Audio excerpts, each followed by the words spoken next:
Hey! So this is one of my final projects for Spirit Empowered, and I chose to look into the ministry and life of Joyce Meyer. And she's incredible, and I love her. So I'm going to kind of combine the first two questions.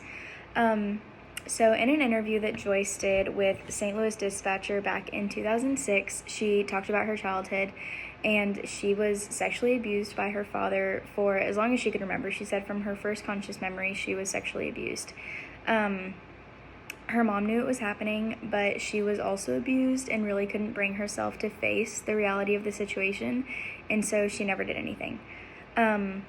And one night, Joyce was visiting family out of town, and she snuck away to a church service, and she was 9 years old at the time, and she got saved that night at that church service, and she said that she felt clean for the first time in her entire life.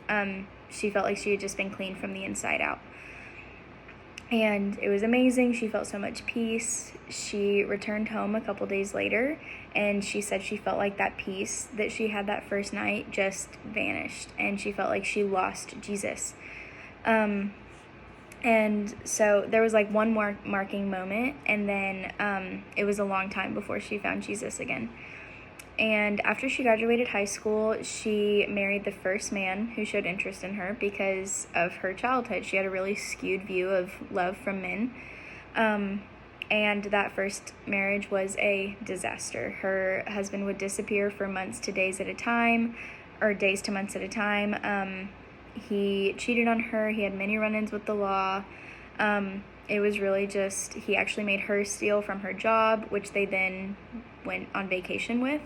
It wasn't even to pay bills or anything. It was just, he made her steal, and made her do a lot of things that she wasn't proud of and didn't want to do.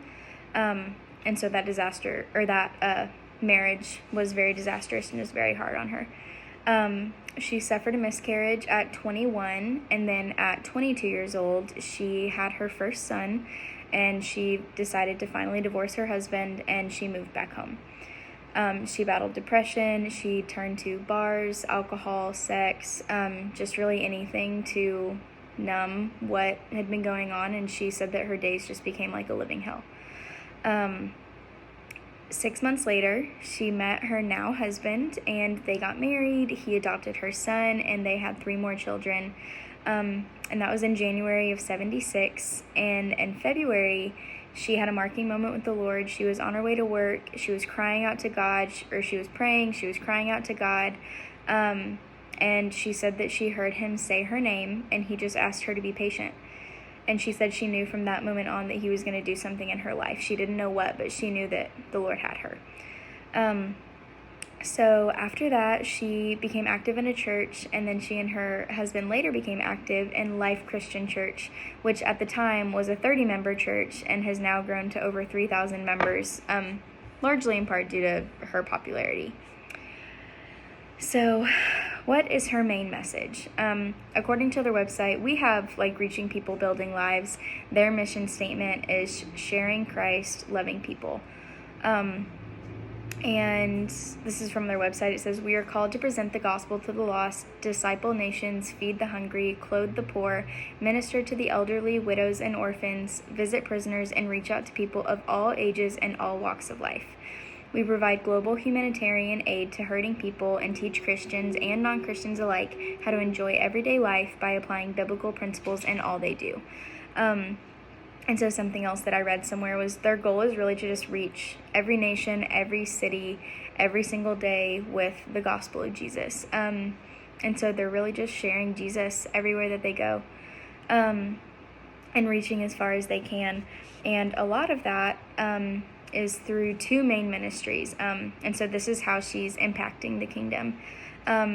So they have 2 ministries. They have a women's ministry, which is incredible, and I'll talk more about in a minute.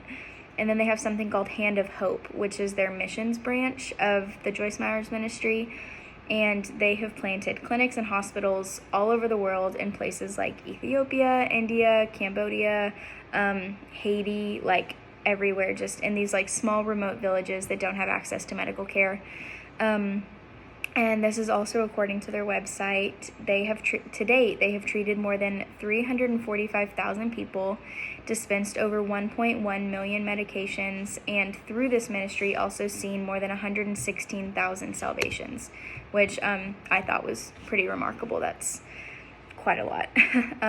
I've had this kind of stigma about like big ministries like this, just because I feel like a lot of it is driven by money, but it's really not. Like, the Lord is using these big ministries to reach hundreds of thousands of people, and I just think it's really cool.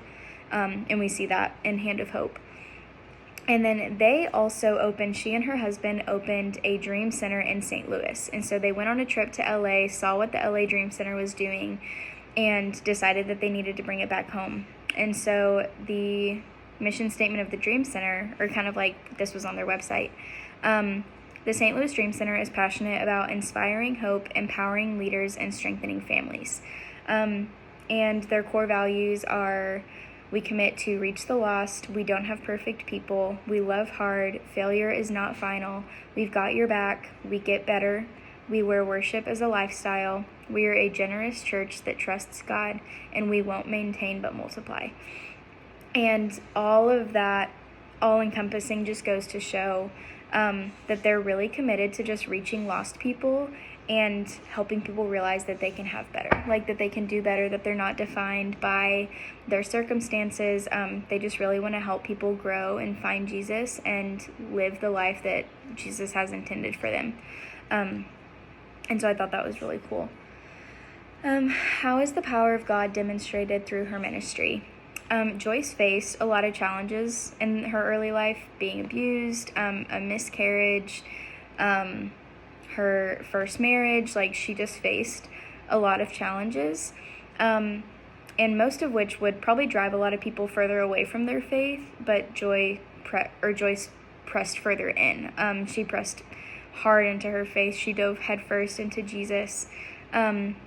And the Lord really used her struggles to push her to empower women and have a very successful women's ministry. She holds women's conferences every year, and that has been like a huge part of her ministry and like a part of her impact. And so I thought that was like really incredible, and that was one of the elements that I want to apply in my personal life. And so I'll get to that in a second too.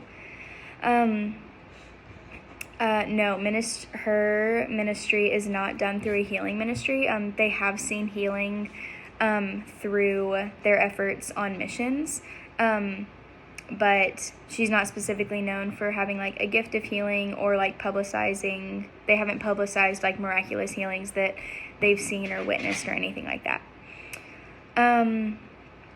The two biggest elements of her ministry that impacted me were her missions, were her women's ministry and her missions ministry. Her women's ministry, really just because of what I talked about a second ago, like, she took a hard circumstance and she didn't let it hold her back. She didn't let it enslave her. She didn't let it define her. She ran from the lies of the enemy. She pressed into Jesus, and through that, she's been able to impact so many people out of a dark place that she experienced, and brought it to light and let it shine light on other people, which I thought was really encouraging. And then her missions, I personally just have a heart for missions. I always have. I wanted to do medical missions before I was called to ministry. I was doing nursing, and I wanted to do mercy ships. Like, I've just always had a heart for missions in general and medical missions specifically, and the reach that her ministry has had and the salvations that they've seen through that, like, really like impacted me. Like, I thought that was so incredible. And then one element of her ministry that you wish to apply in your personal life, just not allowing my struggles to hold me back. Like I said, she faced a lot in her early life, and she turned it into her ministry. And I also, like, I didn't, like, maybe it wasn't sexual abuse for me, but I come from divorced parents. I've battled an unknown health condition for years, from my childhood into my adulthood, which took a toll on my, like, mental health. And I've battled anxiety and depression through, like, high school and into college, and I've had my own set of struggles. And I've learned through just like knowing Jesus and through different ministries and leaders, like I don't have to let that define me either. I can help other young women and young girls who have experienced the same things that I have, and I can press into Jesus, and I don't have to be bound by generational curses and childhood traumas, but everything that the Lord has given me to serve and love his people who have been hurt also. Like I can use that to like love his people and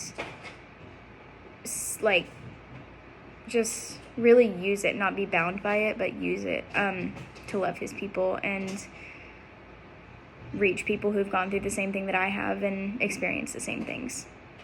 So yeah, Joyce Meyer is incredible. I'd never even heard of her before this project, but I'm really grateful that we had the opportunity to do something like this.